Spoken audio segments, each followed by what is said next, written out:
Indian കമ്പനിയായ HAL Hindustan aeronautics limited ഒരു കൊച്ചു പരിശീലന വിമാനം സ്വന്തമായി നിർമ്മിച്ച് വിജയകരമായി പറത്തി.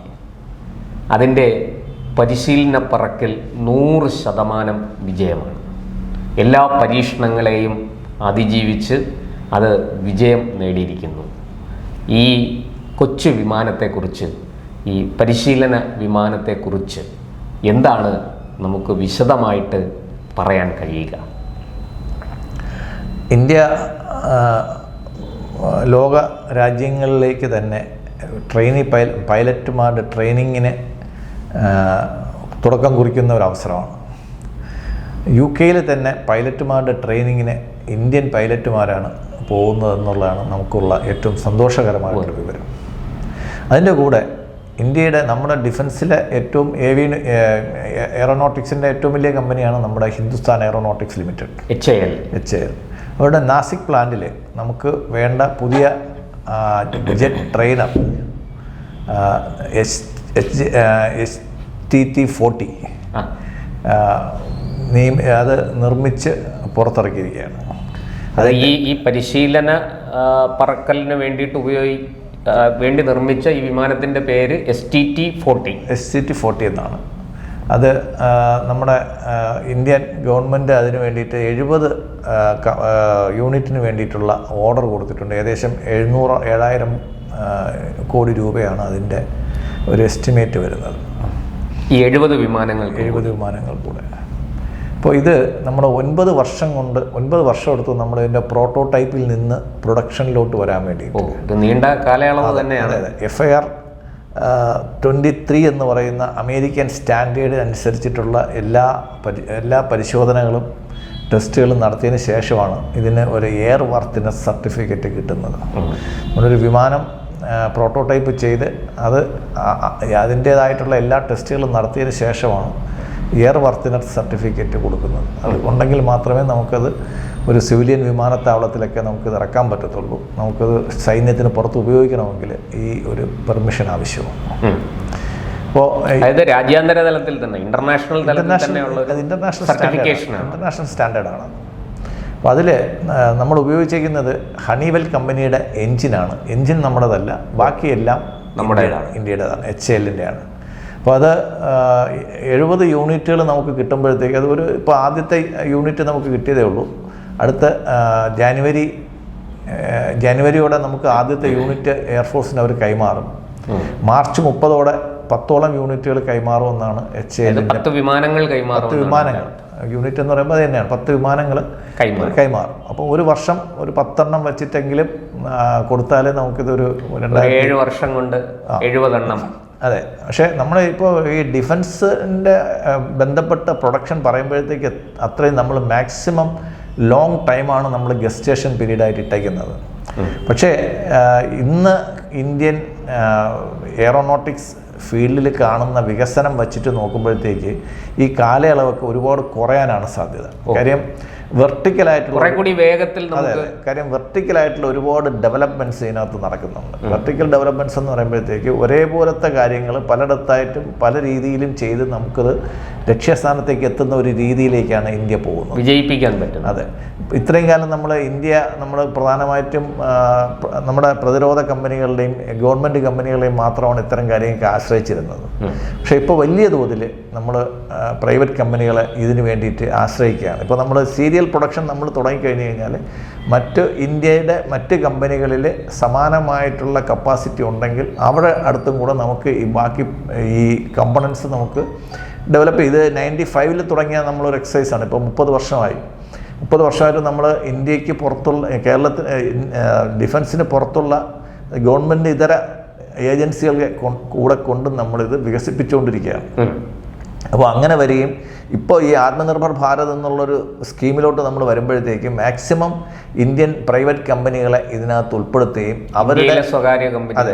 അവരുടെ ഉപയോഗിക്കാതെ കിടക്കുന്ന ഉൽപ്പാദന ശേഷിയെ പരമാവധി കൂട്ടി നമ്മൾ കൊടുക്കുകയാണെങ്കിൽ നമ്മളിപ്പോൾ ഈ പറയുന്ന സ്റ്റേജൊക്കെ മാറിയിട്ട് HAL തന്നെ ഏകദേശം റീഓർഗനൈസ് ചെയ്യുമ്പോഴത്തേക്ക് ഈ പ്രൊഡക്ഷൻ്റെ ഒരു മേൽനോട്ടം വഹിക്കുന്ന ഒരു കമ്പനിയുടെ റോളിലോട്ട് HAL പോകുമെന്നാണ് ഡിഫൻസ് ഒരു R&D, ഒരു റിസർച്ച് ആൻഡ് ഡെവലപ്മെന്റിന്റെ തലത്തിലേക്ക് അല്ലല്ല ഒരു സൂപ്പർവിഷൻ ആൻഡ് ക്വാളിറ്റി ചെക്കിംഗ് ആണ് അവർ കൂടുതലും. അതായത് നിർമ്മാണ മേഖലയിൽ തന്നെ ഉറച്ചു നിൽക്കുമെന്നാണ്. അതെ, ഞാനിത് ചോദിക്കാൻ കാര്യം, നമ്മുടെ നാട്ടിലെ ഈ കോൺഗ്രസ് നേതാക്കളും പ്രത്യേകിച്ചും നമ്മുടെ പ്രതിപക്ഷ നേതാവ് രാഹുൽ ഗാന്ധി ഉൾപ്പെടെയുള്ളവർ, അതുപോലെ നമ്മുടെ ഈ നാട്ടിലെ ഇടതുപക്ഷം, കമ്മ്യൂണിസ്റ്റ് പാർട്ടികൾ, ഇവരൊക്കെ പറയുന്നത് ഈ ഇന്ത്യയിലെ പൊതുമേഖലാ സ്ഥാപനങ്ങളെ മുഴുവനും BJP സർക്കാർ കൊന്നു, അതിനെ നശിപ്പിച്ചു, എന്നിട്ട് ഇതെല്ലാം സ്വകാര്യ മേഖലയ്ക്ക് തീറെഴുതുന്നു എന്നാണ് ഇവർ ആരോപിച്ചിരുന്നത്. സത്യത്തിൽ അത് വെറും ഒരു പൊള്ളയായ ആരോപണമാണ്. അതിനകത്ത് യാതൊരു വസ്തുതയുമില്ല എന്നല്ലേ ഈ സംഭവങ്ങൾ തെളിയിക്കുന്നത്. അതിനുള്ള ഒരു ചോദ്യമാണ്, ഈ സ്വാതന്ത്ര്യം കിട്ടി 75 വർഷം ആയതിനു ശേഷവും ഇതുവരെ നമുക്ക് എന്തുകൊണ്ട് ഒരു ജെറ്റ് എൻജിൻ നമുക്ക് ഉണ്ടാക്കാൻ കഴിഞ്ഞില്ല എന്ന് ഈ ചോദിച്ച ഒരു ഉത്തരം പറയണം. കാര്യം നമ്മുടെ ശരീരത്തിൻ്റെ ഒരു പ്രത്യേക ഭാഗം മാത്രം വളർന്നാൽ നമ്മുടെ ജീവിതം ആകില്ല എന്ന് നമുക്കറിയാം. പക്ഷേ അത് അറിഞ്ഞൂടാത്തവരാണ് ഇങ്ങനെ കുരച്ചുകൊണ്ട് നടക്കുന്നത്. കാര്യം ഇത് പ്രൈവറ്റ് എന്ന് പറയുന്നത് നമ്മുടെ തന്നെ, ഇപ്പം പ്രൈവറ്റ് ഹോസ്പിറ്റലിലോട്ട് പോകുന്നതിനകത്ത് ഇവർക്കാർക്ക് കുഴപ്പമില്ല, പ്രൈവറ്റ് വിദ്യാഭ്യാസം കിട്ടുന്നതിന് കുഴപ്പമില്ല, പക്ഷേ സ്വകാര്യ സർവകലാശാലകളെ ഇങ്ങോട്ട് കൊണ്ടുവരുന്നതിൽ കുഴപ്പമില്ല. അപ്പോൾ സ്വകാര്യമായിട്ട് ഉൽപ്പാദന മേഖലയിൽ സ്വകാര്യ മേഖലയിലോട്ട് പോയി കഴിഞ്ഞാൽ മാത്രമേ, ഇപ്പം നമ്മൾ തന്നെ കാണുന്നുണ്ട് ടെലികോം മേഖല. എനിക്ക് തോന്നുന്നു 1998 ഇത് സ്വകാര്യ മേഖലയ്ക്ക് തുറന്നു കൊടുത്തത്. ഇന്ന് നമുക്ക് 1 രൂപയ്ക്ക് താഴെ നമുക്ക് സംസാരിക്കാൻ സാധിക്കുന്നുണ്ട്. നമുക്ക് 95 സ്ഥിതി വെച്ചിട്ട് നോക്കുകയാണെങ്കിൽ നമുക്ക് 1000 രൂപ കൊടുത്തു കഴിഞ്ഞാൽ പോലും ഇന്നൊരു കോൾ ചെയ്യാൻ പറ്റത്തില്ലായിരുന്നു. ഇത് നമ്മൾ പ്രൈവറ്റൈസ് ചെയ്തില്ലായിരുന്നു. പ്രൈവറ്റ് ഇപ്പം അമേരിക്കയിലൊക്കെ നമ്മൾ നോക്കുമ്പോഴത്തേക്ക് പ്രധാനപ്പെട്ട പ്രതിരോധ വിമാന കമ്പനികളെല്ലാം പ്രൈവറ്റ് കമ്പനികളാണ്. അപ്പം നമ്മുടെ ഡിഫൻസ് രഹസ്യങ്ങൾ എന്ന് പറയുന്നത് അത് നിലനിർത്താൻ ഇപ്പോൾ ടാറ്റ പോലെയുള്ള അല്ലെങ്കിൽ ലാർസൻ ടൂബ്രെ പോലുള്ള കമ്പനികൾക്ക് പറ്റും. അതുകൊണ്ടാണ് അവരെ നമ്മൾ യൂറോപ്പിലും ഒക്കെ നോക്കിയാൽ ഒരുപാട് സ്വകാര്യ കമ്പനികൾ ഇത്തരത്തിൽ വിമാന നിർമ്മാണം ഉൾപ്പെടെയുള്ള പ്രതിരോധ മേഖലയിൽ പ്രവർത്തിക്കുന്നു, അവരാണ് ചെയ്യുന്നത്. അപ്പോൾ ഇന്ത്യയിൽ മാത്രം അവരെ മാറ്റി നിർത്തുന്നത് ചില കുത്തക രാജ്യങ്ങളെ സഹായിക്കാൻ മാത്രമേ ഉപകാരപ്പെടൂ. കാര്യം 75 വർഷം നമ്മൾ റഷ്യയിൽ നിന്ന് നമ്മൾ ഇത്രയും വിമാനങ്ങൾ വാങ്ങിച്ചിട്ടും ഒരു വിമാനത്തിൻ്റെ പോലും എൻജിൻ്റെ ടെക്നോളജി അവർ ഇതുവരെ നമുക്ക് തരാൻ തയ്യാറായിട്ടില്ല. അപ്പോൾ ഇതിനുള്ള എൻജിൻ ടെക്നോളജി നമുക്കില്ലാത്തതാണ് നമ്മുടെ പ്രതിരോധ മേഖലയിൽ നമ്മൾ ഒരുപാട് പിന്നോക്കം പോകാനുള്ള നമ്മൾ നേരിട്ടൊരു വലിയ തിരിച്ചടിയാണ്. ഇപ്പോൾ മിഗിന് പകരം നമുക്കൊരു വിമാനം ഡെവലപ്പ് ചെയ്തെടുക്കാൻ വേണ്ടിയിട്ട് നമ്മൾ 30 വർഷത്തോളം എടുത്തു. 60 വർഷം വളരെ നീണ്ട കാലം. അതെ, 60 വർഷത്തിന് മുമ്പ് നമ്മൾ ഇൻഡക്ട് ചെയ്ത ഒരു വിമാനത്തിൻ്റെ ടെക്നോളജി 60 വർഷം കഴിഞ്ഞിട്ട് പോലും നമുക്ക് നേടാനായില്ല എന്ന് പറയുന്നത് ഈ പറയുന്നവർ നാണക്കേടും കൂടിയാണ്. ഈ പറയുന്നവർ മറുപടി പറയേണ്ട ഒരു കാര്യമാണ്.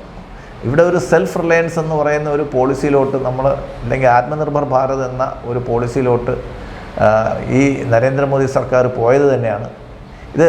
ഇതിൻ്റെ ഒരു ക്രെഡിറ്റ് കോൺഗ്രസിനുണ്ട്. കാര്യം ഈ പ്രൈവറ്റൈസേഷൻ തുടങ്ങി വെച്ചത് കോൺഗ്രസ്സുകാർക്ക്, നരസിംഹറാവു സർക്കാരാണ്. അനഭിമതനായ പ്രധാനമന്ത്രിയായിരുന്ന നരസിംഹറാവു. കോൺഗ്രസിന് അനഭിമതനാണോ സോണിയ പരിവാറിന് അനഭിമതനാണോ? അങ്ങനെ ഒരു ചോദ്യം. അദ്ദേഹത്തിന് ഒരു മാന്യമായിട്ടുള്ള ഒരു ശവസംസ്കാരം പോലും നമ്മൾ കൊടുക്കാൻ സാധിച്ചില്ല എന്നുള്ളതാണ്. അത് അദ്ദേഹത്തിനും മൻമോഹൻ സിംഗിനും അത് നേരിടേണ്ടി വന്നിട്ടുണ്ട്. മൻമോഹൻ സിംഗിനെയും ഈ പറഞ്ഞ പോലെ ഒരു ആയിട്ട് വെച്ചുകൊണ്ട് അദ്ദേഹത്തിന്റെ ശരിയായ കഴിവുകളെ പുറത്തു കൊണ്ടുവരാൻ സാധിച്ചില്ല എന്നൊരു കാര്യം. സീതാറാം കേസരിയെയും നശിപ്പിച്ചല്ലോ സോണിയ കുടുംബം തന്നെ. ഇത് ഒരു കോൺഗ്രസ് കുടുംബത്തിന് മാത്രമുള്ളതും അവർക്ക് മാത്രമുള്ളതും അവരല്ലാതെ വേറെ ആര് ചെയ്തു കഴിഞ്ഞാലും അത് മോശമായി പോകുന്നതുമായിട്ടുള്ള അവസ്ഥയാണ് അവർ കാണുന്നത്. അപ്പോൾ അത് നമുക്ക് രാഷ്ട്രീയം വിടാം അതിനകത്ത്.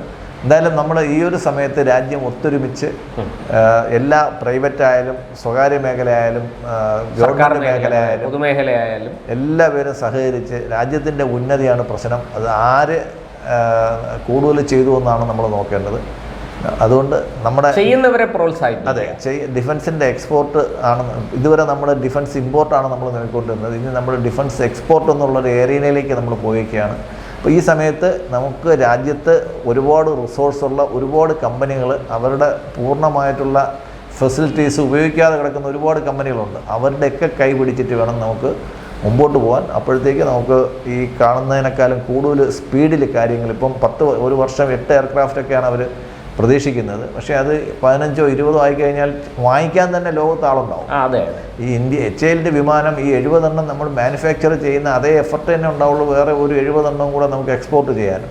കാര്യം ഇതിൻ്റെ ടെക്നോളജിയും ലൈസൻസുമാണ് പ്രശ്നം. നമുക്ക് ടെക്നോളജി ഉണ്ട്, ലൈസൻസ് ഉണ്ട്. അപ്പോൾ നമുക്കിത് പ്രൊഡക്റ്റ് ചെയ്യാൻ പറ്റും. ഭാവിയിൽ ഈ വിമാനങ്ങൾ ലോകത്തിലെ മറ്റ് രാജ്യങ്ങളിലോട്ട് കയറ്റുമതി ചെയ്യാം. HAL കയറ്റുമതി ചെയ്ത് വിദേശ നാണ്യം നേടട്ടെ എന്ന് നമുക്ക് അതെ, വലിയ രീതിയിൽ നമുക്ക് അത് ഈ പറഞ്ഞതുപോലെ ലാഭമുണ്ടാക്കി തരുന്ന ഒരു വ്യാപാരമായിട്ട് അത് മാറും എന്നാണ് ഈ അവസരത്തിൽ എനിക്ക് തോന്നുന്നത്.